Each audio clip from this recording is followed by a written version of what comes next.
अगले क्वेश्चन चलते हैं बेटा। यहाँ पर लिखा है number of moles of MnO4 minus required to oxidise 1 mole of ferrous oxalate completely in acidic medium will B.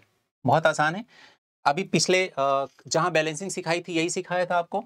चलिए फिलहाल के लिए लिख लेते हैं MnO4 minus will require to oxidise 1 mole of ferrous oxalate. तो पहले फेरस ऑक्सलेट का फॉर्मूला क्या होगा? FeC2O4। मुझे कैसे पता? क्योंकि ऑक्सलेट को हम लिखते हैं C2O4 माइनस माइनस और फेरस में आयरन का ऑक्सीडेशन स्टेट +2 होगा। ठीक है, तो ये फॉर्मूला बन गया। अभी मैंने पीछे आपको सिखाया कि एसिडिक मीडियम में, क्योंकि यहां पर इसने लिखा हुआ है एसिडिक मीडियम, यानी कि H+ ले लेंगे। ठीक है, MnO4 माइनस खुद किस में कन्वर्ट होगा? Mn+2 में, प्लस फेरस ऑक्सलेट में ऑक्सलेट आयन किस में? आप इसको हटा भी सकते हैं बेटा, फेरस को यहां पर -2 लगा सकते हैं। ठीक है, +2 हटा दिया तो -2 लग गया। ठीक है, ऐसा भी कर सकते हैं, आयनिक फॉर्म में कन्वर्ट करके आप बैलेंस कर सकते हैं, कोई टेंशन नहीं होगी। ये किस में कन्वर्ट होगा? CO2 में, और साथ में क्या बन जाएगा? वाटर। ठीक है, क्योंकि सॉल्यूशन है तो वाटर तो रहेगा ही। अब जब ये आप देखेंगे तो आपको दिखेगा यार दो हाफ इक्वेशन बना के बैलेंस करते हैं फटाफट से। फिर तो चलो जल्दी जल्दी करेंगे इस बार, है ना। MnO4 माइनस, ठीक है, कन्वर्ट किस में हुआ? Mn+2 में। दोनों तरफ Mn को बैलेंस किया, डन। दोनों तरफ ऑक्सीजन को बैलेंस करना है, तो इधर 4 है तो इधर क्या ऐड कर देंगे? 4 वाटर। इस चक्कर में क्या हो जाएगा? इधर 8 हाइड्रोजन, तो इधर 8H+ ऐड कर देंगे। अब दोनों तरफ क्या ऐड करेंगे? चार्ज। इधर देखेंगे +7 चार्ज है, इधर +2 चार्ज है, तो इधर हम +5 इलेक्ट्रॉन ऐड कर लेंगे। ठीक है, अब ये पहली इक्वेशन बैलेंस हो गई। सेकेंड इक्वेशन की बात कर लेते हैं। C2O4 -2 कन्वर्टेड इनटू CO2, इधर 2 मोल ले लेंगे तो कार्बन ऑक्सीजन बैलेंस हो गया। अब इधर क्या करेंगे? इधर टोटल -2 चार्ज है, इधर 0 चार्ज है, तो इधर क्या करेंगे? 2 इलेक्ट्रॉन ऐड कर देंगे। अब मुझे इक्वेशन फर्स्ट और इक्वेशन सेकंड, हाफ इक्वेशन दोनों बैलेंस हो गई हैं। मुझे नंबर ऑफ इलेक्ट्रॉन दोनों में इक्वल रखने हैं। ठीक है, तो मैं इधर क्या करूं? इधर मैं बैलेंस, इधर मल्टीप्लाई कर दूं किससे? 2 से, इधर मल्टीप्लाई कर दूं 5 से। ठीक है, और बैलेंस करने के बाद दोनों का रिएक्टेंट और दोनों का प्रोडक्ट एक साइड ऐड करते हुए लिख लूं चुपचाप। तो चलिए, अब मैं 2 से मल्टीप्लाई कर रहा हूं इसमें तो 10 इलेक्ट्रॉन हो गया, 2 से मल्टीप्लाई कर रहा हूं इसमें तो ये हो गया 2 MnO4 माइनस, प्लस ये 2 से इसमें मल्टीप्लाई होगा तो हो जाएगा 16H+। तो रिएक्टेंट लिख उठा। अब इस सेकेंड इक्वेशन का रिएक्टेंट लिखना है तो क्या हो जाएगा? 5 से इधर मल्टीप्लाई करेंगे तो हो जाएगा 5C2O4 -2। ठीक है, अब मुझे बताइए प्रोडक्ट साइड में, तो पहले प्रोडक्ट बताइए इसका, तो इसमें क्या क्या हो जाएगा? 2Mn+2 plus 8H2O। ठीक है, और इधर क्या हो जाएगा अपना? 5 × 2 क्या हो जाएगा? 10CO2। ठीक है ना, ये हो गया डन। अब हमारे पास एक बैलेंस इक्वेशन बन के आ गई, तैयार हो गई। ठीक है, डन हो गया, कोई प्रॉब्लम नहीं किसी को। अब मुझे बताओ तो बेटा, क्या क्वेश्चन में क्या पूछ रहा है कि number of mole of MnO4 -1, यानी कि इसके मोल बताना है। किसके लिए? When you have 1 mole of ferrous oxalate. अब बेटा जो आपने हटाया था आप इसको चाहें तो फिर से वही लिख दें, 5 FeC2O4 लिख दीजिए फिर से।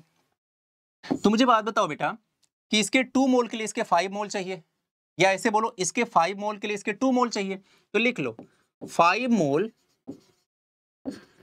फेरस ऑक्सलेट के लिए मुझे चाहिए 2 मोल के MnO4, या MnO4 माइनस लिख दो। तो 1 मोल के लिए कितना चाहिए बेटा? 2/5, और 2/5 का मतलब क्या हुआ? 0.4। तो आंसर क्या हो जाएगा? 0.4 मोल। तो 0.4 मोल हमारा ये डी वाले आंसर में है, तो ये हमारा करेक्ट आंसर हो जाएगा। देखा कितना आसान था। तो ये क्या है? ये रेडॉक्स और मोल कॉन्सेप्ट को एक साथ लेके आना हो गया। ठीक है, ये आसान सा क्वेश्चन आपका ये हो गया। अगला क्वेश्चन है which of the best description of the behaviour of bromine in the reaction given below. तो मुझे बताइए ब्रोमीन में यहाँ पर ब्रोमीन का ऑक्सीडेशन स्टेट कितना है? 0। यहाँ पर कितनी है? -1। यहाँ पर कितनी है? +1। तो मुझे बताइए ब्रोमीन 0 से +1 हुआ तो ऑक्सीडेशन हुआ, 0 से -1 हुआ तो रिडक्शन हुआ। तो आप कह सकते हैं ना कि ये ऑक्सीडाइज भी हो रहा है, रिड्यूस भी हो रहा है। कितना सिंपल सा क्वेश्चन हो गया, सेकंड आंसर हो गया। अगला question, the oxidation state of sulphur in the anions, ये जो दिए गए हैं, है ना। तो ये 3 एनायन आपके पास हैं और हमें मुझे तीनों का ऑक्सीडेशन स्टेट बताना है। तो चलिए पहले से स्टार्ट करते हैं। पहला है अपने पास H2O4 -2। सल्फर का कितना? 2 सल्फर है, एक सल्फर का X मान लेते हैं, प्लस 4 ऑक्सीजन है, एक ऑक्सीजन का -2 इज इक्वल टू -2। ठीक है, तो ये क्या हो जाएगा? 2x - 8 2x minus 8 is equal to -2। ठीक है, तो 2x is equal to 8 minus 2 is equal to +6 हो गया। तो x इज इक्वल टू कितना आ गया बेटा? +3। चलो एक डन हो गया। दूसरा SO3 minus 2, SO3 minus 2 sulphur का कितना मान लें बेटा? x मान लें, प्लस 3 ऑक्सीजन है, एक का कितना होता है? -2। ठीक है, इज इक्वल टू -2। तो x minus 6 is equal to -2। ठीक है, तो x is equal to 6 minus 2, तो x इज इक्वल टू कितना हो जाएगा? +4। ये भी खत्म। अगला आ गया कौन सा बचा? S2O6 minus 2। तो S2O6 माइनस 2 सल्फर का कितना मान लें बेटा? 2 सल्फर है, एक सल्फर का x मान लेते हैं, प्लस 6 ऑक्सीजन है, 6 ऑक्सीजन है अपने पास, एक ऑक्सीजन का -2 मान लेते हैं, इज इक्वल टू -2। ठीक है, तो ये हो जाएगा 2x हो जाएगा अपने पास, है ना? ये हो जाएगा 2x हो जाएगा, -12 हो जाएगा, इज इक्वल टू -2 हो जाएगा। तो ये हो जाएगा 2x इज इक्वल टू 12 - 2 हो जाएगा। तो ये कितना हो जाएगा? 10 हो जाएगा। तो x की वैल्यू कितनी आ जाएगी? 5 आ जाएगी। ठीक है, ये आंसर आ गया। और उसने क्या बोला है कि इनको ऑक्सीडेशन स्टेट के इंक्रीजिंग ऑर्डर में अरेंज कर दीजिए। तो अरेंज कर दीजिए बेटा। सबसे ज्यादा किसका है? +6 का, मतलब H2O6 - 2 का। H2O6 - 2 सबसे लास्ट में होना चाहिए, ये दो ऑप्शन में से कोई होगा। फिर उसके बाद कौन आएगा? +4, यानी कि SO3 - 2, यानी कि हमारा आंसर फर्स्ट हो जाएगा। बस सिंपल। अगला क्वेश्चन है oxidation state of iron in Fe3O4। तो देखो Fe3O4 में आयरन का मैं x मान ले रहा हूँ, 3 आयरन है, एक का x मान लिया, प्लस 4 ऑक्सीजन है, एक का -2 मान लिया, इज इक्वल टू 4 0। ये हो जाएगा 3x - 8 इज इक्वल टू 0। तो x की वैल्यू आ जाएगी कितना? 8/3। ठीक है, तो आंसर हो जाएगा डी। लेकिन बेटा इतने से काम नहीं चलेगा। Fe3O4 के बारे में आपको बता दूं, Fe3O4 में ध्यान से देखिएगा, ये Fe3O4 है आपका, ये ऐसे डिसोसिएट होता है, FeO प्लस Fe2O3, इसमें डिसोसिएट होगा। तो ये बनेगा आपका फेरस ऑक्साइड, ये बनेगा फेरिक ऑक्साइड। इसमें आयरन का होता है +2 ऑक्सीडेशन स्टेट, इसमें होता है +3 ऑक्सीडेशन स्टेट। तो ये ध्यान रखना है। इसी के तर्ज पे एक और ध्यान रखिएगा बेटा, Pb3O4 ये डिसोसिएट होता है 2PbO में और फिर PbO2 में, मतलब डिसोसिएट नहीं होता, मतलब इन्हीं का कॉम्बिनेशन है वो। तो यहाँ पर देखो, ये प्लम्बस ऑक्साइड, ये प्लम्बिक ऑक्साइड, यहाँ पर +2 ऑक्सीडेशन स्टेट, यहाँ पर +4 ऑक्सीडेशन स्टेट, ये ध्यान रखना है। ठीक है, चलिए अगला क्वेश्चन है reaction of the sodium thiosulphate with iodine. तो देखो sodium thiosulphate Na2S2O3 plus I2 gives, ये क्या प्रोवाइड करता है बेटा? Na2S4O6। ठीक है, ये बना लेता है इसमें। ठीक है, और इसे हम लोग क्या बोलते हैं? टेट्राथायोनेट, क्योंकि इसमें सल्फर 4 है तो इसका नाम पड़ जाएगा टेट्राथायोनेट आयन। अगर मैं Na+ हटा दूं तो यहाँ पर चार्ज लग जाएंगे -2, तो क्या कहलाएगा? Tetrathionate ion. तो यहाँ पर लिखा टेट्राथायोनेट आयन, यही हमारा आंसर हो जाएगा। ठीक है, चलिए नेक्स्ट क्वेश्चन हमारा question number 20, the oxide which can not act as a reducing agent. ठीक है, can not act as a reducing agent. अब सवाल है कि कौन रिड्यूसिंग एजेंट की तरह काम करते हैं, रिड्यूसिंग एजेंट की तरह कौन काम नहीं करते हैं। फिर वही उल्टी बात हमें सोचनी है, जैसे मैं बाकी क्वेश्चन में डील करता आ रहा हूं। देखो, जो ऑक्सीडाइजिंग एजेंट की तरह काम करेंगे वो कभी रिड्यूसिंग एजेंट की तरह काम नहीं कर पाएंगे। और ऑक्सीडाइजिंग एजेंट की तरह काम करने के लिए उस कंपाउंड में उस एलिमेंट का ऑक्सीडेशन स्टेट हाईएस्ट होना चाहिए, यानी कि ग्रुप नंबर के बराबर होना चाहिए। क्लियर हो गई बात यहां तक? अगर किसी का ऑक्सीडेशन स्टेट इंटरमीडिएट है तो ऑक्सीडाइजिंग एजेंट भी बन सकता है, रिड्यूसिंग एजेंट भी बन सकता है, यानी कि रिड्यूसिंग तो किया ना काम। और अगर किसी की लोवेस्ट है तो वो तो रिड्यूसिंग एजेंट की तरह काम करेगा ही। आगे बात समझ में? तो अगर कह रहा है कि can not act as a reducing agent, तो वही होगा जिसका ऑक्सीडेशन स्टेट हाईएस्ट होगा। जैसे CO2 की बात कर लें, तो CO2 में बेटा कार्बन का मैं x मान लूं, प्लस 2 ऑक्सीजन है, एक ऑक्सीजन का -2 होता है, इज इक्वल टू 4 0, तो x -4 is equal to 0, x is equal to +4। और हमें पता है कार्बन की oxidation state +4 highest oxidation state है। तो जब ये किसी कंपाउंड में रिएक्ट करेगी तो अपना ऑक्सीडेशन स्टेट कम ही करेगी, यानी कि खुद को रिड्यूस ही करेगी, यानी कि दूसरे को ऑक्सीडाइज ही करेगा, यानी कि ऑक्सीडाइजिंग एजेंट ही बनेगा। इसके पास कोई ऑप्शन नहीं कि रिड्यूसिंग एजेंट बन सके। ठीक है, तो आंसर क्या हो जाएगा हमारा? CO2 हो जाएगा। ठीक है, चलिए अगला, which substance is serving as a reducing agent in the following reaction. तो रिड्यूसिंग एजेंट की तरह सर्व करने के लिए वो दूसरे को रिड्यूस करेगा, खुद को ऑक्सीडाइज करेगा। तो देखिए यहाँ पर क्रोमियम का ऑक्सीडेशन स्टेट कितना है? +6 है। निकेल का कितना है? 0 है। यहाँ पर क्रोमियम का +3 है, यहाँ पर निकेल का +2 है। तो मुझे बताओ बेटा, निकेल ने 0 से खुद को क्या कर लिया, +2, यानी कि खुद का क्या किया, ऑक्सीडेशन। तो दूसरे का क्या करेगा, रिडक्शन। इसका मतलब कहलाएगा क्या, रिड्यूसिंग एजेंट। और क्वेश्चन भी तो यही पूछ रहा है कि कौन रिड्यूसिंग एजेंट है, तो कौन, क्या आंसर हो जाएगा हमारा, Na। ठीक है, नेक्स्ट क्वेश्चन है हमारे पास, the oxidation state of iodine in H4IO6-। ठीक है, तो अगर मैं इसकी बात करूं बेटा, आयोडीन की निकालना है, तो देखो हमारे पास 4 हाइड्रोजन है, एक हाइड्रोजन का क्या होता है, +1 होता है, प्लस आयोडीन का X हो जाएगा, प्लस 6 ऑक्सीजन है, एक ऑक्सीजन का -2 होता है, इज इक्वल टू -1। जो पावर है वही लिख देंगे। ठीक है, अब मैं लिखूंगा +4 + X -12 इज इक्वल टू -1। फिर मैं लिखूंगा +4, अच्छा -12 और +4 क्या हो जाएगा, -8, तो हो जाएगा X -8 is equal to -1, X is equal to 8 - 1, और इस तरह से हो जाएगा X इज इक्वल टू +7 हो जाएगा। ठीक है, ये हमारा आंसर आ जाएगा। क्लियर हो गया बात बेटा, यानी कि आंसर हमारा +7 आ गया। चलो बेटा, हम लोग पहुंच गए अंतिम क्वेश्चन पे, है ना। बहुत अच्छे से समझिएगा इस क्वेश्चन को, कई सारे छोटे छोटे कॉन्सेप्ट हैं जो इसमें हमें डील करना है, समझना है। क्वेश्चन है कि consider the change in oxidation state of bromine corresponding to different electromotive force values as shown in the given diagram. अब कुछ यहाँ पर गिवन है, स्पीसीज हैं, then the species undergoes disproportionation reaction, यानी कि ऐसी कौन सी स्पीसीज होगी जो डिसप्रपोर्शनेशन रिएक्शन शो करेगी। अभी मैंने अपने सारे बच्चों को बहुत अच्छे से, आप सबको मैंने सिखाया कि यार डिसप्रपोर्शनेशन रिएक्शन वही शो करते हैं जो अपने कंपाउंड में अपने इंटरमीडिएट ऑक्सीडेशन स्टेट में पाए जाते हैं। तो यानी कि किसी कंपाउंड में या किसी भी फ्री स्टेट में या एलिमेंटल स्टेट में या आयनिक फॉर्म में जब कोई एलिमेंट अपने लोवेस्ट ऑक्सीडेशन स्टेट में होगा तो वो केवल रिड्यूसिंग एजेंट की तरह काम करेगा। जब कोई एलिमेंट अपने हाईएस्ट ऑक्सीडेशन स्टेट में होगा तो केवल ऑक्सीडाइजिंग एजेंट की तरह काम करेगा।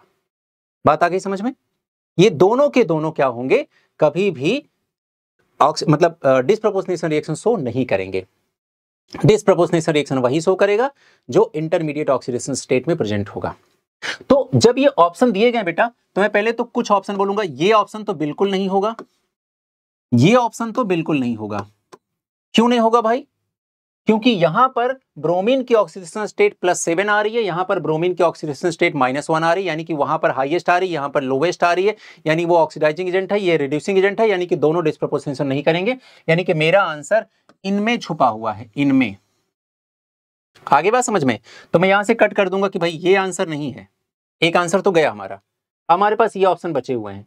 ये जो ऑप्शन बचे हुए हैं इसमें मैं आपको दिखाऊं हम कैसे कंफर्म करते हैं कि ये है कि नहीं है। देखो HBRO की बात करूं बेटा, HBRO कन्वर्ट हो रहा है Br2 में, ठीक है, और इसका जो इलेक्ट्रोमोटिव फोर्स दिया गया है उसकी वैल्यू दी गई है 1.595 वोल्ट।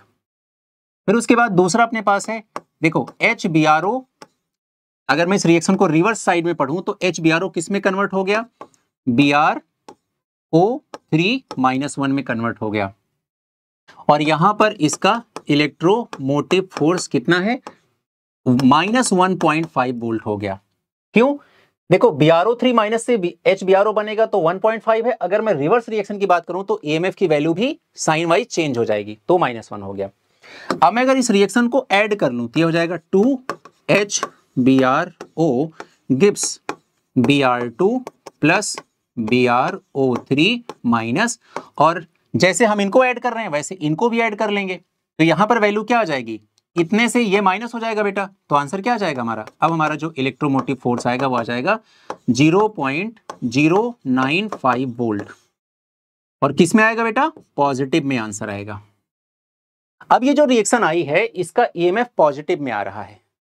कोई भी रिएक्शन होगी नहीं होगी, स्पॉन्टेनियस होगी नॉन स्पॉन्टेनियस होगी, इस बात को जानने समझने के लिए केमिस्ट्री में एक चैप्टर है उसका नाम है थर्मोडायनेमिक्स, वहां पर एक पैरामीटर है जिसका नाम है गिब्स फ्री एनर्जी, जिसको रिप्रेजेंट करते हैं डेल्टा जी से। तो यहां पर डेल्टा जी का जो फॉर्मूला होता है वो होता है delta G naught is equal to -NFE naught of the cell. तो अगर किसी भी chemical reaction, equation, redox reaction, कहीं पर केमिकल चेंज में E नॉट सेल पॉजिटिव आएगा तभी तो डेल्टा जी की वैल्यू नेगेटिव आएगी, और डेल्टा जी की वैल्यू नेगेटिव आएगी, तब वो रिएक्शन स्पॉन्टेनियस कहलाएगी। आगे बात समझ में?